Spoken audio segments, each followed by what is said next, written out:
My maternal and paternal grandparents were born and lived in Penang.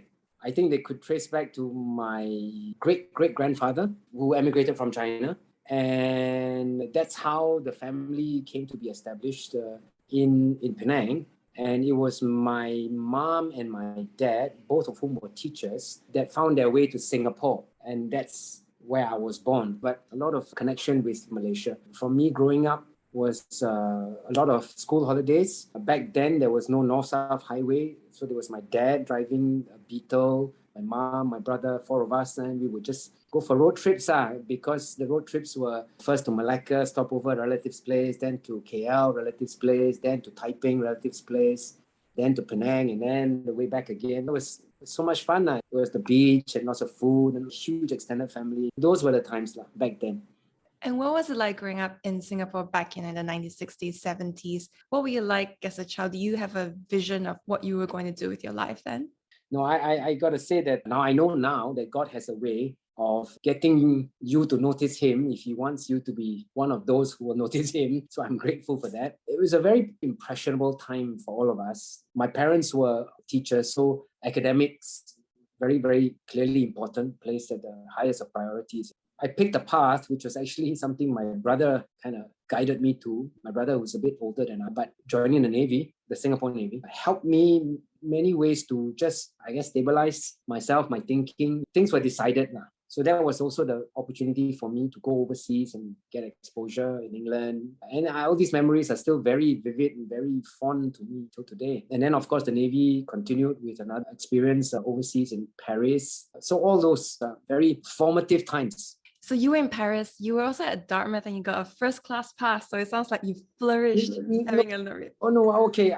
Again, God blesses us with what we have. And if we are about using some of the blessings, then it pays off. Of course, I didn't know it then, right? But all of this just meant that I did well in training. And what they wanted to see very quickly, I kind of figured out you've got to assert yourself as the leader, organizing things, take initiative, be heard, but be heard meaningfully, which I guess is the same in every other part of life, especially as a Christian too, because the one thing you don't want to be is be heard in an unmeaningful way. Whether you're talking or acting, this whole idea of being an ambassador is really important. Back then, Dartmouth is a college for naval officer training, basically a university in the United States. But I'm sure the name came obviously from Dartmouth, Britannia Royal Naval College, because it is at the mouth of the River Dart.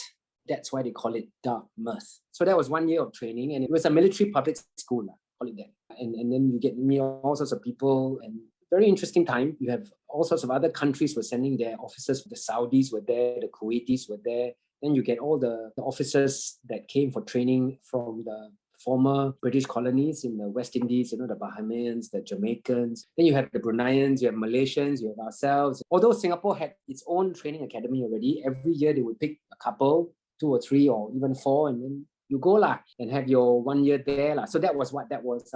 And that was followed by 3 years at university, in which case it was 4 years in England and then came back to work. So come back, the idea about the Navy was that there was a set plan already, and just fulfill. And then there was that time in Paris as well, which was, if you like, a military MBA. Loosely, that's what it is. Mid-career officers get sent to upgrading. So this course helps you with strategic planning, budgeting. And this was a year and a half, 6 months. First 6 months was to learn to speak French, to understand, so that you can follow the course, which is a year long. And that again was so interesting because you have not just the French officers, but you had the officers hailing from many, many Francophone countries of ex-French colonies, even non-Francophone countries, Asia, Chinese, all sorts, right? Pakistanis. So you had a very good mix of people, and all of us try to understand and get along with each other by speaking French. So it was 1996, 97, that's right. And all those times, I wasn't yet a believer, pretty much leading my life the way I thought would please me. But now I look back and fully appreciate the time that the Lord has granted me, learning, being exposed, and wouldn't otherwise have been. And then developing, I guess, some talent, some understanding, exposure enough for me to better appreciate where I am now, who I am now, and how it is that I can try to serve God. Were you clear at the No. time that you wanted to have a full-time naval career, or were you thinking, I know I'm going to be there for a couple of years and I'm going to transition out into working at a bank? Actually, what happened was the job immediately after the Navy actually wasn't a bank. It was at Keppel for 3 months. But I left after that to go to a bank. So first real job, Navy was the bank effectively. But yeah, I was quite clear, funnily enough, maybe too much time drinking coffee in the cafes in Paris. It was quite soul searching, but I just realized that I didn't want to continue with the Navy. But one thing I felt that made me kind of, decide, okay, after I finish my legal obligations to the Navy for having sent me and exposed me, I want to try something else, is because then the consideration was that I only have so many years left to work. And the one thing, no matter how much money, and by the way, the armed forces in Singapore, they're very forward-looking in the way they want to retain their people, understanding fully that the private sector in Singapore, which has to flourish for the Singapore economy to flourish, is also going to be competing for talent. So they need to be competitive. They were competitive. They are competitive. I'm sure I haven't keeping that on the latest that they are using by way of retention, but to attract and retain, they must obviously be competitive. So I realized that no matter how competitive one employer is, you only have one chance. You either choose to continue or you don't. And if you don't, or if you do, then the number of years is there. And that's it. You can't, whatever else, no matter how much else anybody pays you, you can't reverse 1 second of time. And so that was the guiding principle that I don't have all the time. You can only choose one path, and that time cannot be purchased. So I left. So how did you go from working at DBS Bank to then being operations director, then CEO of Portek? What was that whole thought process? That was also a worldly decision to some degree. But I look back now, I realized that it's all part of his plan. DBS Bank was a great place to learn. Truly, I worked really hard. But you guys would know this. I was doing corporate finance, so there's no limit on hours. It's quite crazy. But anyway, it was good. I learned tremendously useful information and bits of understanding of how obviously financials apply to companies and such like fundraising. But I had just become a father, right, at that time. And while DBS was very kind to me, I felt these hours are just going to be a little bit too fierce. So the last company that I helped to take public, Portek, the company that I eventually joined. Now, the boss of the company, who later became a friend and became my godson too. He's a very smart man, but very entrepreneurial. And he said, join. And I was in this no day, no night job. I just became a father. So I said, okay. So I left. I don't know. I think about it now. I'm glad I did. But some of my friends I talked to said, don't lie. You got a good thing going here. But I think about it now, I'm glad I did, because I wouldn't have this opportunity at Jurong Port if not for that. Of course, there could have been other opportunities that could have presented themselves if I had stayed at DBS, but I'm glad for the choice that I made. And so that began that time at Portek, and it took about 12 years. I joined in 2002 and I left in 2014. Was it difficult to enter into this port industry? I mean, it's such a very niche industry. Not many people are in it. Okay, this is where I'm also quite blessed. I've always had a job one way or the other, except maybe the bank, to do with water and I don't know, ports, ships, right? I mean, so it was quite intuitive for me. In fact, I will tell you that one of the IPOs I had managed at DBS was to do with a shipping company, right? Understanding ports and ships and all the rest of it helped tremendously in working on that IPO as well. So I guess my point is that while you say it's niche, it's actually quite second nature. So again, come back, how God finds a way to shape you and shape your career is truly amazing. Like you sit back, think about how some of the choices that were made, even though you didn't know, has led to abilities and opportunities now that can really, I guess, without sounding too lofty about it, can lead to your work being a living sacrifice, like an act of worship. I've come to realize that as much as I believe I've made a positive impact, I'm sure I've made many, many mistakes. The position that one is in, the friends, the associates, God gives you unique opportunity to make that difference. So I'm grateful all round because the perfectness of his plan, right? And looking back, I suppose one of the perfect plans that God had for you was through one of the difficult periods when your daughter fell ill. And I wonder if you could share that pivotal moment in your life. How do you end up reading the Bible, discovering God during that time? Actually, I got to tell you that, you see, again, part of my belief, part of his perfect plan is My brother, he's a church elder. He came to the faith on his own. He didn't have a big epiphanous, violent, you know what I mean, a dramatic type of thing. And I oftentimes ask if maybe it would have been better if I was wiser like him. So anyway, he was the one that's always been saying to me, hey, I pray for you. And I used to have all these questions for him, like, your God, why some people can make it, why other people can't? Why so unfair? That kind of stuff. And he would just say to me, look, God is God. You can argue all you want. Just because you don't believe doesn't mean it's not true. And of course, he had always been there. More importantly, he had always shown himself to be such a good big brother, such a good son. So then I look and say, hey, something to it, because the God that he's honoring and following must be getting him to do some of the things that he does, act the way he does. So this can't be bad, right? I mean, he was the start of a good ambassador as far as I could see. He didn't judge me, tried to tell me right from wrong, prayed for me, ministered to me, bothered to keep in touch. He had been in America for quite some time because he was posted there. So, okay, when my daughter fell sick, he spoke to his church. And this is the first time I started to feel the love of God. When he got his friends, when he was in New York, he was attending church there, made friends there. He got his friends in New York to pray for me and my family. He got his church in Singapore to pray for me and my family. And I started to realize, what's this about the Christians that they bother to even pray for you, have thoughts about you, and they don't even know you?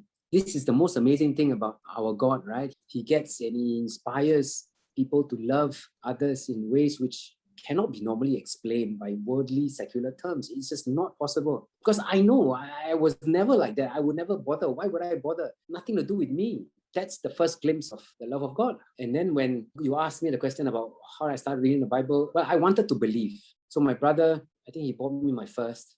And then I started to read it. And then his pastor came to see me. I saw the pastor after many years at my niece's wedding just a few weekends ago. And I went up to him and I thanked him. And he said he had read the Salt and Light article. It's quite fun. Everybody is so, so strengthened by that experience. This is again the perfection of God's plan. And that pastor was quite significant, right? Because at the time you were reading from Genesis and going slowly from the beginning. Yes. And he said, don't. Yes. This part about Pastor coming, seeing me, and then talking and saying that start reading the Bible from the Gospels, and I will come back, he said, this time next week, and God would have spoken to you. And then I went, I looked at him, yeah, right, okay. Actually, he said two things to me. He says, Boon Hoe, I sense God very near you now, and I was going, right. And then he told me about this thing about God speaking to me. So anyway, that's me reading the Bible, and then I got to John, and of course, throughout the entire time, there was a lot of healing, and the healing comforted me tremendously. But John 9 was the one that really spoke to me. And basically, John 9 is about a man who was born blind, and Jesus and his disciples were there, and the disciples asked Jesus, said, Rabbi, why is this man born blind? Is it because of his sins or his parents' sins? This. And Jesus said, no, he's not born blind. For anybody's sins, he's born blind, so he can be here. I will heal him and God will be glorified. And make a believer out of, the man who was born blind for sure, and of me too. And then it struck me. God was telling me, I am God. And if it is my pleasure for someone to be born blind, live his life blind, all the way until one moment in time that he can be healed so that you guys can all talk about it, then it is my pleasure. Which then told me, wow, God, you are awesome for sure. While your ways are infinite and our ways are so finite, I may not fully understand this. People will go on and complain about how it's unfair for this man to have been born blind to his parents. But that's God's purpose. Fair or unfair in human eyes, right? Therefore, we all have one. Fair or unfair in human eyes. But he will restore justice, I believe, to the righteous. Not because we are deserving, but because he loves us. He's our God. I don't think there's any other way around it, except to say that through John 9, I truly learned something quite profound, at least for me. Because until then, I had no real purpose. It was self-gratification. It was pride. It was all of those things that a lot of people, and I still do, succumb to. So that big revelation then led me to think about what is it I'm trying to do in my life and how is it I can honor him. And that was the start of my faith journey. Do you feel like there was this burning desire to talk about your new faith, and was it hard to do so in the workplace? Well, no, actually, it was not. Sometimes people hear other people talk about Christ and his love for us and their faith journey, etc., etc. And then, the people on the receiving end, I used to be a bit like this, was, hey, stop trying to hard sell. Do you know what I mean? And so I often tell some of these people who are a little bit more mature maybe and understanding that really, it's all about me being a friend of yours. And if I go to a good restaurant and I want to tell you, hey, go and eat there, it's good price, it's great value, it's the same thing, it's no different. We wishing the best for our friends and telling them about Christ is no different. So from that perspective, it was done. But fully understanding also and appreciating that before, when I was a recipient of such things and I was close to these ideas, I tended to find the hard selling difficult to accept. So I was also very cautious about this, right? That I couldn't expect anybody to be converted just because I said so. But it didn't stop me from wanting to tell them the good news. I didn't want them to stop telling them that this is the best deal in town. Come on, that kind of thing. So there was a change. Of course, it's a fundamental shift, right? I felt like this new creation. But then it's been 19 years and I'm still on the journey. I'm still learning each day, or maybe not each day, but through periods of experiences and times. And this faith journey is really far from over. So speaking of deals, in 2004, it's made an investment into Algeria. And I wonder what it was like sharing advice with Larry Lam, who was very, very circular. And then you quoted Matthew 18:18 to him as well. How did it all go? Well, the company I had worked for was not a big one. And we had to find strategic pivots to the business that enabled us to survive more robustly financially, because it was basically an engineering-based company and therefore project-based. You go from one project to the next and it can get very tiring because you go through periods of feast and famine, right? So what you want is a more secure, services-based business that is contractual in nature over time. So these tend to be infrastructural in nature rather than engineering services per se. So we went from a crane engineering services company to becoming, over time, port operators, right? The port operations meant that you got long-term contracts and depending on the amount of cargo handled, eke out a more stable living, call it that if you want. So one of the big expansions, which was a risky thing at the time, but that's where nobody else was, you were willing to go. We brought a lot of Singapore expertise as a small listed company, notwithstanding on a Singapore exchange, to Algeria. So the Singapore reputation was brought to bear in a positive way. So we were the first Singapore company to invest in Algeria. Now, Algeria is a country that has a lot of oil, and that's the main revenue source. And at that time, oil was shooting up, going towards $100 per barrel, etc., etc. So they were doing okay. Economic expansion was powered a lot by oil revenues. So economic expansion meant also consumption went up, which meant imports went up, etc., etc. So getting into a concession which was 20 years long in a city to the east of Algiers was a breakthrough for us. It also was a big investment for us and therefore a big risk. So everything to do with that deal needed a lot of attention, a lot of risk mitigation. So one of the things that was required at one time was the negotiation for the JV agreement and such like. So that's when I spoke to Larry and I said, don't worry, it'll be okay. I prayed about it. In the Bible, it's provided what you bind on earth, it's bound in heaven. What you lose on earth, you lose in heaven. So I was trying to give him a confidence that the Lord is looking after us, or at least he will guide me as I try to help the company through this investment. Because then he would look at me and he wasn't sure what I was talking about. So I felt a bit silly, I felt a bit silly. But I didn't matter. I just went on with it, did the work as best as I could. And over time, I guess I must have been guided in ways which he saw were valuable for the business. Because one day when business and the investment did well and other things started to turn around, he looked at me and he said, whatever that you have going on with your God, it seems to be working out. So please continue. Right? So that's the first time I realized that he has actually been watching how I behave, why I say what I say. He's observing it and he sees the impact of such things. And he attributes it borrowed faith, borrowing my faith. And that's when I first realized that he's starting to believe. He daren't directly, for whatever reason, at that time anyway, or wasn't willing to, not necessarily not daring to. But that's borrowed faith, right? That's the first step of faith, that you borrow somebody else's. If I look at a Christian and say, I believe what you're saying because you are someone I believe. I may not believe your God, but I believe in you. But actually, you're starting to believe in his God because his or her God is what's causing him or her to behave in the way that he or she is behaving. Yeah. And then he did say to me once, he said, look, I guess you must be guided because you seem to engender trust. People seem to trust you. I'm not saying that happens all the time. I'm saying that happened then, okay? So if one is God-led and one fulfills as best as he or she can his precepts, you can't go far wrong. People will see it, even if they don't really want to believe it yet. And even if they don't, at the end of their lives, believe it, they will not object to others believing it because it's coming from something good. You just don't know what his impact is. You just got to leave that to him, but we just trust and we obey.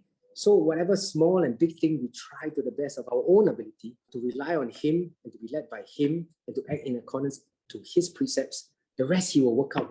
That's my firm belief. Not always easy, but that's what the fruit journey is about. And then in 2014, eventually replaced Matthew Chan as CEO of Jurong Port, where you are now. I wonder how that transition happened. Oh, wow. Oh, that was also an interesting, it's still happening now. And yes, there's an amazing amount of purpose I have found in this position because I really believe that Jurong Port has started and is in the process of fulfilling, in my view, a lot of value creation and what we call resilience enhancement of supply chains, especially in this era of three main things going on, like climate change, digitalization, and of course the pandemic. So as a very open economy, Singapore is, maritime supply chains are key, right? Maritime supply chains are key for every country, even more so for Singapore, where external trade is a few times our GDP. Maybe not maritime trade, but external trade for sure. But maritime trade is a large part of external trade for Singapore. So being a port operator means that you are the nexus of supply chains. Specific commodities flow through the port. And if you have specific commodities that flow through the port, being an operator means that you can influence the way in which these supply chains work. You try to orchestrate these supply chains. You try to make them leaner and greener. You try to make them more resilient. And all of these things can add to the competitiveness of Singapore and add to the resilience of its supply chains in quite significant ways. As a port operator, the immediate waterfront is key, because that's really what you're managing at its very basic, the interface between land and sea. But once you get that sorted, you can start to look at upstream and downstream value creation. So many ways, I can just name you a few. In fact, we all know, for example, that Singapore is one of the largest hubs. It's got an anchorage that's big, anchorage that many vessels come and call and get bunkered, get supplied, come also for the loading and discharge of cargo, etc., etc. So all of these activities go on, but while they go on effectively, can these activities be more efficient? Can they be done with a lower carbon footprint? Can they be done with optimized supply chains, the minimum number of vessels that are needed at any given time, etc., etc.? Like you can imagine the amount of optimization that can go on along these supply chains, where port operators such as Jurong Port have the ability to influence. So you can see how many of these things, if you like, will challenge a lot of status quo.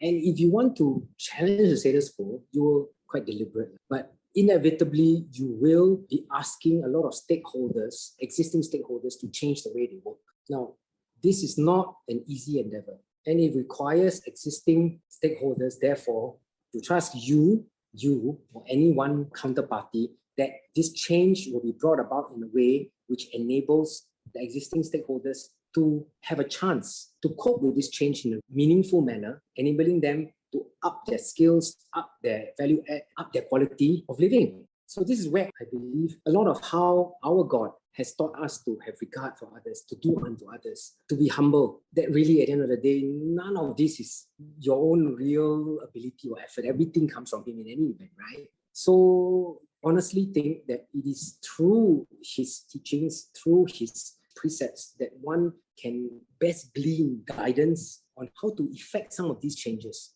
in a way which enables this multi-stakeholder environment to move with a change that is good for everybody, but may not be so easily welcome at the start. If people don't first believe that you are someone that means well, that wants to do the best and wants to do unto others. You want to love your neighbor as yourself. One of the big changes was in 2016, you had this collaboration with Sunseap to create the world's largest port-based solar facility. Was that a big challenge, like both internally and externally? Not really. That one was a lot easier in a sense that from an economic argument point of view, you have roof spaces that are not otherwise utilized. And let's be honest, I mean, this was a little bit before this whole climate change agenda took on such a pace, if you like. But yes, I mean, if you think about it from a God's precepts point of view, it only makes sense, right? Because it's the right thing to do. There's really no argument about it. But from an organizational point of view, you just want to make sure that whoever it is that you cooperate with is the best party that deserves to be cooperated with. Then our organization can also say that we've ticked that box. And in that particular venture, it was quite clear, just use the space, optimize it in a way which makes sense for everybody, and we shouldn't create win-wins for everybody. I think that's part of God's kingdom, right? We want to create win-win so that everybody can have a growth mentality. Everybody can be generous. Another thing I noticed is that you've said before you plan to create another ecosystem centered around LNG. And I wonder you could share how Jurong plans to harness LNG for its core energy. How does it all work?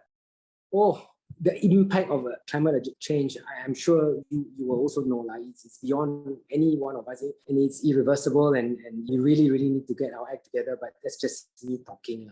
But for us to get our act together, we really need the entire community to work together. And you come back down to this idea again, one needs to change the way we operate. And for that to happen, a lot of ducks got to be lined up.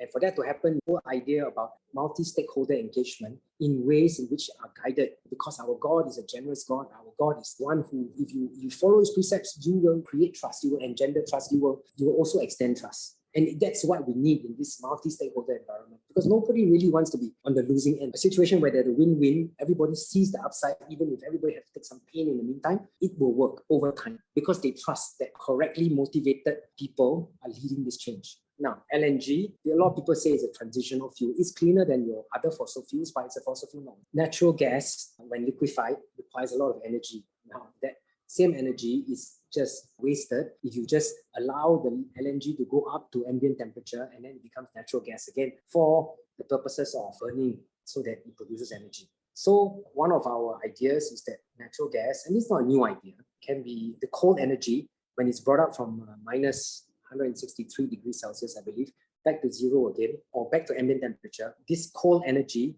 can be stored, and this same kind of cold energy can be used for refrigeration in the cold chains, even in, for example, minus 80 degrees for, vaccines, for example. So it means that you don't have to use additional energy for refrigeration. This energy already exists. We just have to find a way to capture it, store it, and apply it, because this is free. It's already been spent.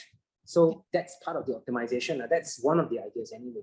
So the idea over time is that, you see, some of the berths at Jurong Port can be optimized for other things.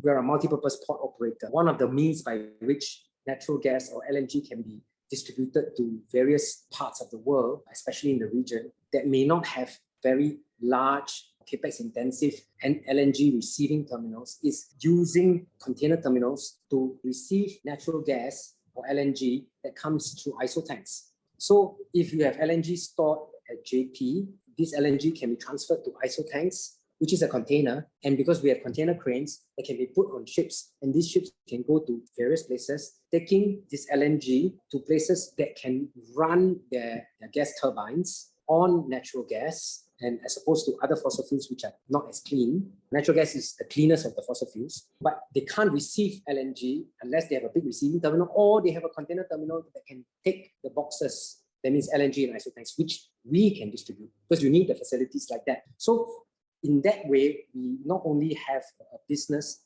around LNG that has got to do with helping neighboring countries receive LNG without having huge capex expenditure on LNG receiving terminals. Then you can also use the cold energy, like I explained to you earlier, and other possible uses of the LNG, for example, for bunkering, because one of the fuels that, apart from fuel oil, which is another one of the liquid fuels, LNG is cleaner. So you can help it being used on ships, you can distribute it to the region so that smaller populations can have access to LNG. You can use it for cold energy. So this is an ecosystem, effectively. The same thing, several economic pillars to support the business, and all to help the environment anyway.